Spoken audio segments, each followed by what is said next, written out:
brothers, it's a great privilege to be at the Council of Canadians AGM in the great city of Hamilton, and I can't think of a better theme, Forging Solidarity. I think it captures our collective challenge and our collective responsibility as Canadians. And I want to begin by saluting each of you for your activism from whichever community you come from.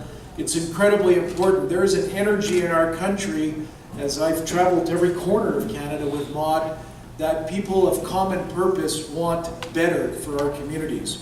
And Maud, what can I say?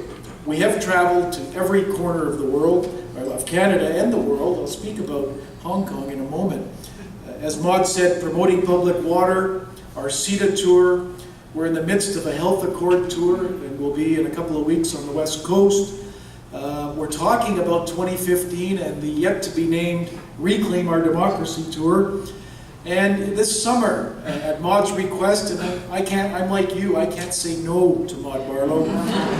It was Maud who raised with the United Nations the tragedy going on in Detroit right now. One of the great American cities. And people having their water turned off, and their crime, they're delinquent in their bills. They're not delinquent in their bills, they're poor. And they have the highest water rates in North America, double the next rates anywhere else in the United States. And the ground is being tilled for these 700,000 remaining citizens in Detroit to completely privatize the system. But something happened in June. Maud Barlow raised this publicly in the United States and at the United Nations. Tremendous publicity. And we, in July, on a warm day in Windsor, loaded up some trucks with public water from Windsor, and we went over the Ambassador Bridge. We were somewhat harassed at the border, but not too much by our friends from U.S. Border Security. And then we went to this magical gathering of people in downtown Detroit, and they had gathered together to meet Maud Barlow, who had raised their issue in a way that no one in government had raised. Then we went to a church and dropped off water at a water station. For all the citizens who've had their water turned off have to come and get their drinking water at a station. This is the kind of activism, this is just a little side thing in an agenda that's packed solid. 2 weeks ago, Maud and I in Washington, D.C., talking trade with American trade unionists, with members of Congress, with 3 senators who met with us. And I was thinking as I was driving here today of 2005, the WTO meetings in Hong Kong. We marched in Victoria Park, and today we must stand in solidarity with the citizens of Hong Kong in the streets.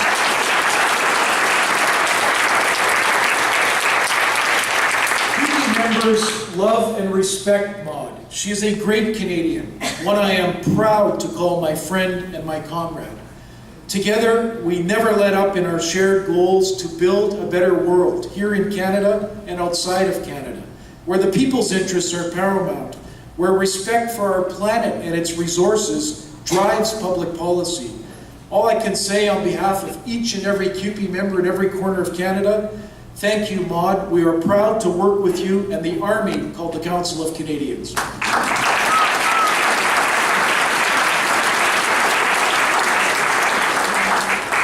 And CUPE shares the vision that Chief Hill talked about and that Maud speaks about building a better world. And this can only happen if we increase solidarity within and amongst all who share our goals for social justice. For CUPE, as a trade union, we know that social unionism is the key, that we must have a vision beyond the important job of representing workers every day, which we're proud to take on. But that can't be the answer. There must be a social unionism vision of our trade union work. And what is that vision? What are the components of that vision? Where the interests of the 99% trump the privilege of the 1%. Where public policy is driven by broad public interests as opposed to narrow corporate interests. 30 years of deregulation, privatization, and free trade have fueled an ever-powerful neoliberal agenda here in our country and around the world. Increasingly, water is a commodity driven by corporations and the 1%, not a human right. Basic shelter, sanitation, health services remain unavailable to more than half the planet. Inequality is on the rise globally, including in this community and in our country. Funding the global military complex trumps funding needed global health responses, such as the current Ebola outbreak or the HIV/AIDS pandemic. And here in our country, the Harper government in 8 short years has either completely or substantially defunded the following civil society groups and organizations. Maud and I have worked on this list together. This will take a moment, and there's only a few words to each title. Think of the work performed by these groups, most of whom have closed their doors.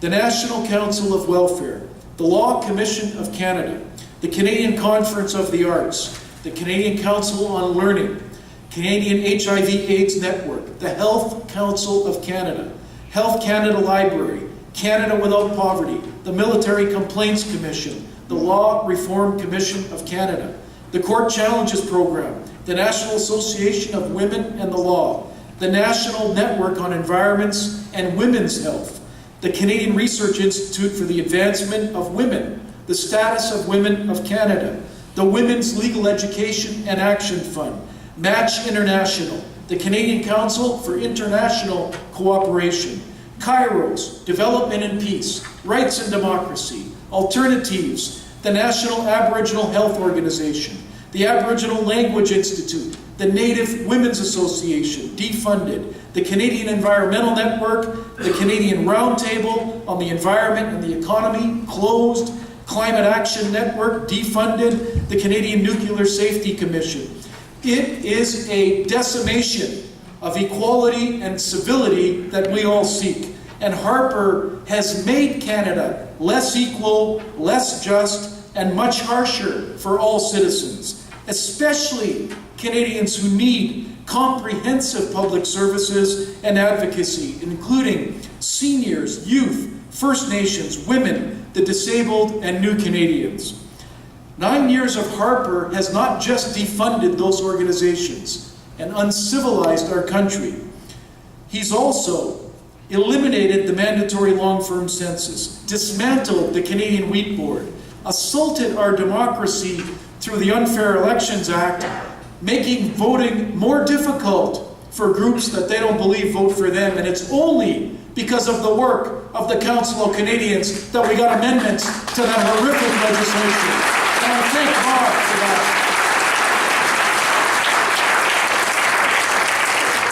Imposing a new health accord which will strip $36 billion in healthcare funding out of our healthcare system over the next 10 years. $13 billion out of the Ontario healthcare system.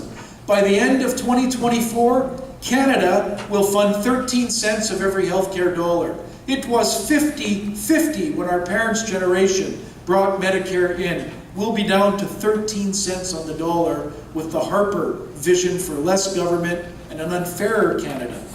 Closing at a cost savings of $2.5 million on a $248 billion budget, 8 Veterans Affairs services offices in Canada, eliminating collective bargaining rights, allowing the total abuse of the temporary foreign worker program as a wage subsidy to McDonald's and KFC. If McDonald's and the service sector can't hire workers, they should pay those workers more, a living wage, everywhere in Canada. Ending Canada Post delivery door-to-door, the only OECD nation to do so. Laying off 30,000 federal employees and the services they provided to Canadians. Cutting EI, moving the old age security to 67 years of age, and to qualify for the guaranteed income supplement. The poorest of Canadians without pensions, to qualify for the GIS, you must qualify for the OAS. And that will move to 67 years of age over the next 11 years. Defunding the Assembly of First Nations and attacking on-reserve bands under the auspices of accountability. Ending the planned National Child Care Program. This is without doubt, as Maud has said, the most mean-spirited, neoliberal, harsh government in the history of our country. And 12 months from now, Canadians will vote, and we will vote to lay off Stephen Harper and reclaim Canada for Canadians.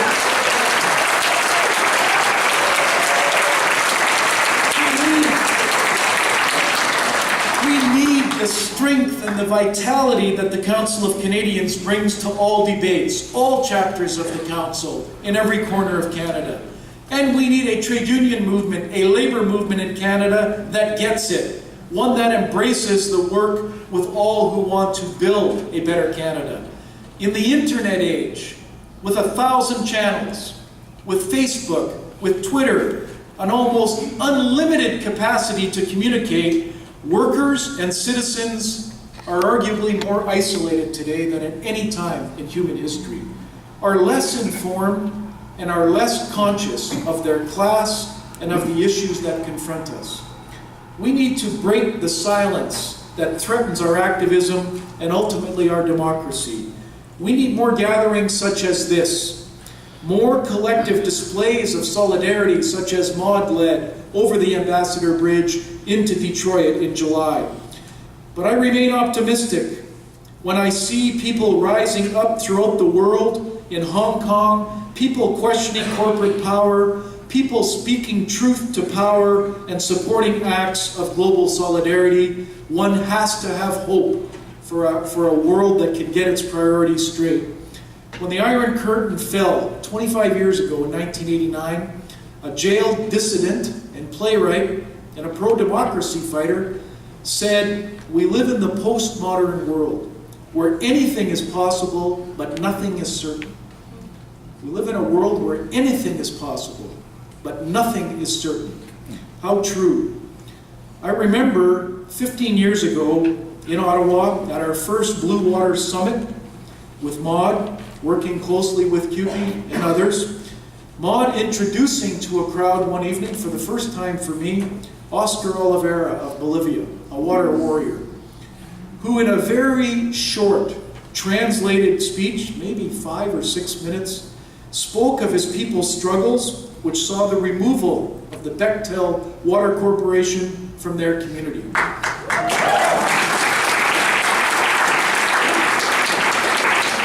I will never forget, this was a very short remarks translated in a hotel, with 300 of us in Ottawa.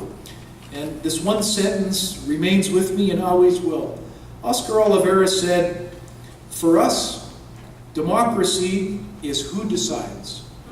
For us, democracy is who decides. What powerful words for all citizens who share a social justice vision to build a better world. We can change the world if we vow not to be silenced, and if we vow to work together. We must work, speak of CUPE and the trade union movement, must work with you. And we need your support to defend labor rights for unionized and non-unionized workers in Canada and throughout the world. We need to support a vision for decent work, pay, and pensions for all workers, and our trade union movement needs to embrace your vision of environmental stewardship, of democracy, of public water, of trade deals that don't place corporate rights trumping human rights around the world. So I commit CUPE and our 628,000 members to this vision, and I close by thanking Maud Barlow and all present from the Council Canadian and all chapter members who aren't here tonight, who are across Canada working in struggles in their community. You are making a difference in our country. Forging solidarity, the theme of tonight, is the only way forward. And if we embrace that theme and that solidarity message, we can't lose. Thank you very much.